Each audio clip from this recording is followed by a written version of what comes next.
Now, here's some news for you. The former First Lady has been noticeably absent on her husband's campaign.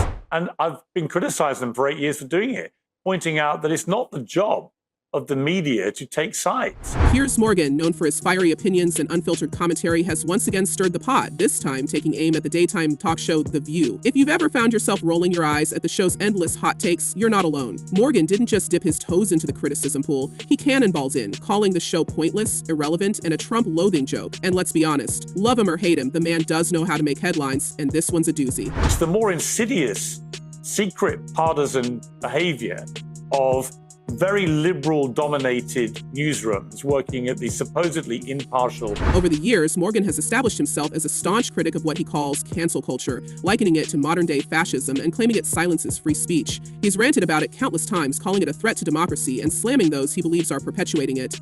But here's where it gets juicy. The self-proclaimed anti-cancel culture crusader is now calling for The View to be, well, canceled. Yep, you heard that right. In a move that has people raising their eyebrows, Morgan urged ABC to pull the plug on the show, claiming it's become nothing more than a platform for partisan rants and personal vendettas.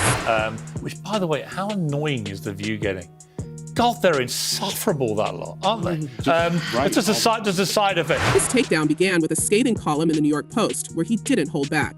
He accused the show of being a biased echo chamber, where the hosts compete to see who can bash Donald Trump the loudest. According to Morgan, any semblance of balance or fair debate has long since been thrown out the window. And then he brought out the big guns, personally attacking the hosts one by one.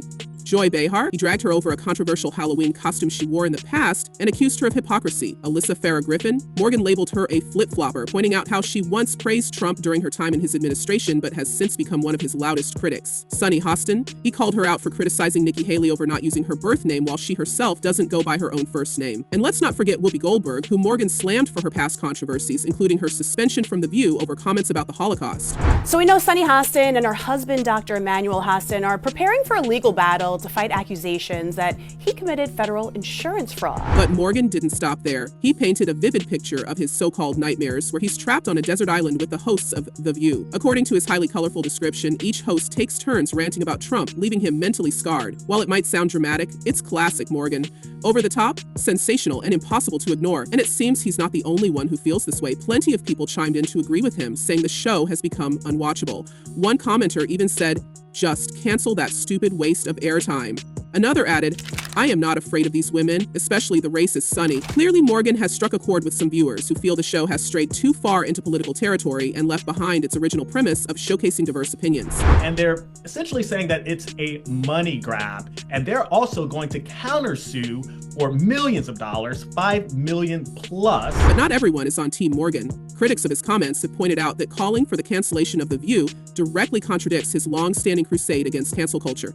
After all, isn't shutting down a show just another form of the very suppression he claims to despise? Some even argue that Morgan's obsession with The View reeks of opportunism, a calculated attempt to keep his name in the headlines by taking pot shots at a show he knows will generate controversy. One fan of The View snapped back online, writing, "Piers Morgan doesn't care about cancel culture, he just wants attention. The show doesn't need to be canceled. It needs voices like his to actually show up and debate." And that's an interesting point. Imagine a version of The View where Piers Morgan himself appeared as a guest, facing off against the panel in a no-holds-barred debate. Would he be able to hold his own against the likes of Whoopi Goldberg or Sunny Hostin? Or would his criticism fall apart under the pressure of a live confrontation?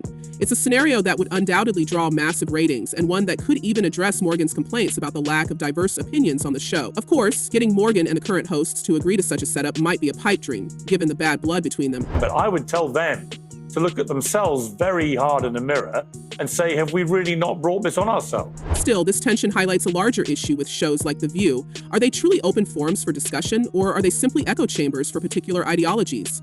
Even viewers who agree with the show's politics have admitted that it sometimes feels more like a rally than a conversation. And while some appreciate the passion and conviction of the hosts, others worry that this approach alienates potential viewers who might be looking for a more balanced or nuanced take on current events. As one viewer put it, The View could be so much better if it actually let people with opposing views speak without getting shouted down. It's like they're scared of real debate. Dream. We haven't seen her, and her description of Donald Trump doesn't track with the reality of what we've seen. And I can't relate to the marriage or if they're even in the same place at the same amazing. But let's not pretend Morgan's criticism hasn't sparked its own backlash. Some are calling him out for doing exactly what he accuses The View of, shutting down opposing voices instead of fostering real debate.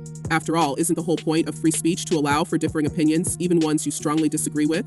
Critics of Morgan's tirade argue that instead of calling for the show to be canceled, he should be pushing for it to include more balanced discussions.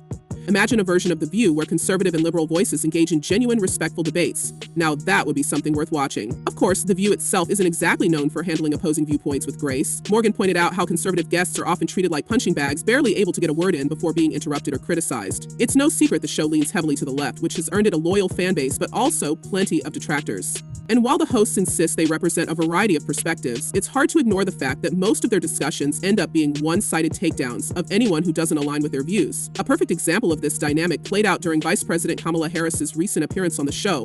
Joy Behar asked her a loaded question about Trump supporters, casually referring to them as crazies.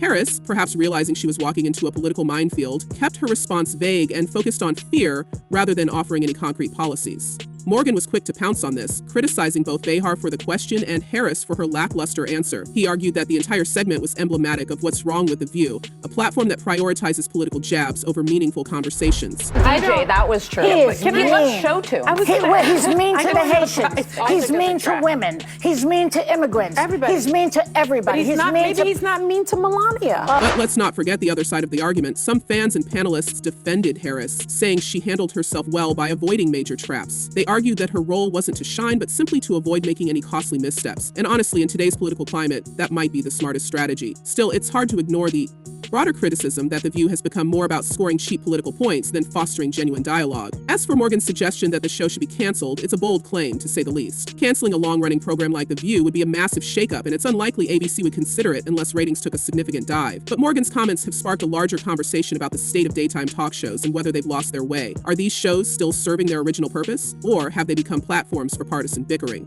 What's clear is that Morgan's criticism has struck a nerve. Whether you agree with him or not, he's managed to ignite a debate about the role of shows like The View in today's media landscape. Should they stick to lighter topics and entertainment, or is it their responsibility to tackle political issues head-on? And if they do venture into politics, how can they ensure they're presenting a balanced perspective? Having some more conservative voices on your network, actually not making them pariahs, not directing your audience to feel that everything that Donald Trump does. For now, it seems The View is content to keep doing what it's doing, despite the backlash. And while some viewers are calling for its cancellation, others are tuning in precisely because of its controversial nature. After all, love it or hate it, the show knows how to get people talking. The question is, how long can it sustain this kind of attention before viewers start looking elsewhere for their daily dose of drama? And what about Morgan? Is he genuinely concerned about the state of daytime television, or is this just another one of his calculated moves to stay in the spotlight? Whatever his motivations, one thing's for sure, he's not afraid to ruffle feathers. But as the debate rages on, it's worth asking, is Morgan right about The View, or is he just as guilty of playing into the very dynamics he claims to despise? Should the show be revamped to include real, balanced debates, or is it time for it to call it a day? Share your thoughts in the comments, and let's keep the conversation going. Until next time, stay tuned for more updates and drama from the world of celebrity gossip.